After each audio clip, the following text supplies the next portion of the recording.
Hai anak-anak kelas 9, jumpa lagi dengan Miss Selvi dalam pelajaran IPA. Hari ini kita akan belajar tentang tanah dan keberlangsungan kehidupan.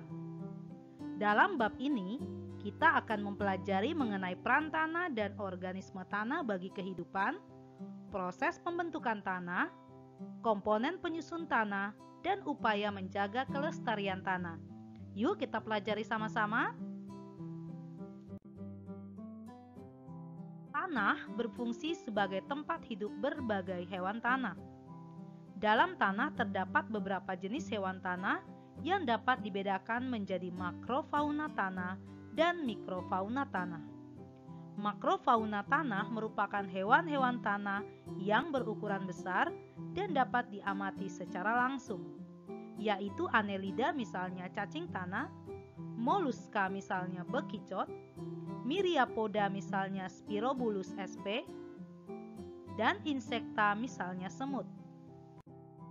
Adapun mikrofauna tanah terdiri atas hewan-hewan yang berukuran sangat kecil. Mikrofauna yang sering ditemukan pada tanah adalah Nemathelminthes atau cacing gilik. Tanah juga berfungsi sebagai tempat hidup mikroorganisme tanah yang berukuran sangat kecil dan tidak dapat diamati secara langsung tanpa alat bantu, seperti bakteri, yaitu Rhizobium, Nitrosomonas, Nitrosococcus, dan Nitrobacter, serta protista, yaitu Flagellata, Amoeba, dan Ciliata. Tanah juga memiliki peran penting sebagai penyedia keperluan manusia. Yang pertama, tanah merupakan tempat tinggal dan tempat manusia melakukan berbagai aktivitas. Yang kedua, tanah digunakan sebagai bahan bangunan untuk membuat rumah. Yang ketiga, tanah merupakan bahan baku untuk membuat barang kerajinan dan perabotan rumah tangga. Peran tanah bagi kehidupan manusia yang keempat adalah sebagai tempat tumbuhnya tumbuhan dan hewan yang sangat berguna untuk memenuhi kebutuhan manusia. Peran tanah yang kelima adalah penunjang kehidupan karena mengandung bahan tambang seperti minyak bumi dan batu bara yang berguna bagi kehidupan manusia. Tanah juga berperan penting sebagai penyedia dan penyaring air. Sumber air terdapat di dalam tanah, meskipun banyak juga air yang terdapat di atas permukaan tanah. Untuk memperoleh air tanah, biasanya dilakukan melalui pembuatan sumur dengan cara menggali tanah atau membor tanah. Air tanah ini dimanfaatkan oleh hewan, tumbuhan, dan manusia. Pada umumnya, organisme tanah berada pada lapisan tanah bagian atas, kurang lebih 10 cm di bawah permukaan tanah. Organisme-organisme tersebut dapat mempengaruhi kesuburan tanah, tekstur tanah, dan kegemburan tanah. Dekomposer atau pengurai merupakan organisme yang menguraikan bahan organik yang sebelumnya telah diuraikan oleh organisme detritivor dan berasal dari organisme mati menjadi bahan-bahan anorganik yang dimanfaatkan oleh tumbuhan. Organisme yang termaksud dekomposer yaitu bakteri dan jamur. Detritivor merupakan organisme yang memakan sisa-sisa bahan organik atau detritus.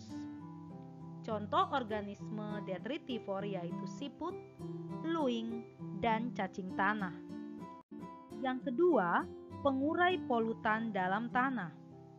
Organisme tanah mampu berperan sebagai agen biologis, yaitu sebagai pembersih polutan yang terdapat dalam tanah.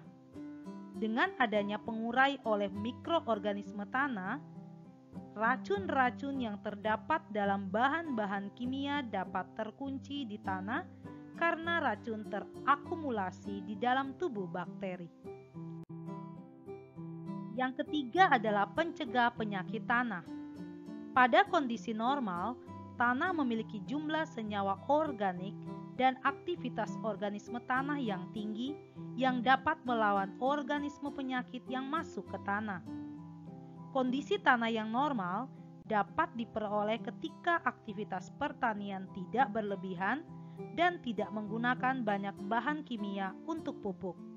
Secara alami, organisme tanah memanfaatkan prinsip pengendalian biologis, yaitu predator dan mangsa, sehingga organisme yang mengganggu tanah dapat terkendali. Yang keempat adalah pemberi pengaruh pada tekstur tanah. Di dalam tanah terdapat kelompok insekta. Kelompok hewan tersebut hidup dengan membuat lubang pada tanah sehingga mempengaruhi tekstur tanah. Berdasarkan teksturnya, tanah dibedakan menjadi tanah pasir, tanah liat, tanah lempung, dan tanah lempung berliat. Yang kelima adalah reaksi kimia dalam tanah. Bakteri yang terdapat dalam tanah juga terlibat dalam reaksi penguraian materi organik. Contohnya adalah bakteri Rhizobium yang bersimbiosis dengan akar kacang-kacangan dalam tanah, yang berperan dalam mengikat nitrogen, agar tumbuhan dapat menyusun protein di dalam tubuhnya. Dalam tanah juga terdapat bakteri Nitrosomonas, Nitrosococcus, dan Nitrobacter yang berperan sebagai pembentuk nitrit dan nitrat di dalam tanah. Yang keenam adalah pengatur kegemburan dan struktur tanah. Terbentuknya struktur tanah dibantu dengan adanya organisme tanah. Struktur tanah merupakan susunan partikel-partikel tanah yang terikat satu sama lain menjadi suatu gumpalan. Partikel-partikel tanah direkatkan oleh perekat seperti bahan organik yang dihasilkan oleh organisme tanah. Lendir yang dihasilkan oleh organisme tanah akan bercampur dengan tanah dan membuat partikel tanah terkumpul membentuk gumpalan-gumpalan tanah. Gumpalan tanah yang baik akan membentuk struktur tanah yang baik. Struktur tanah dikatakan baik apabila memiliki pori-pori tanah. Pori-pori tanah ini terbentuk karena adanya aktivitas organisme tanah seperti cacing tanah, lipan, dan kaki seribu. Adanya pori-pori tanah dapat membantu menggemburkan tanah dan memungkinkan udara masuk ke tanah atau aerasi tanah. Pori-pori tanah juga berfungsi meningkatkan penyerapan air oleh tanah. Tanah yang memiliki aerasi dan jumlah air yang cukup sangat baik untuk menunjang pertumbuhan tumbuhan.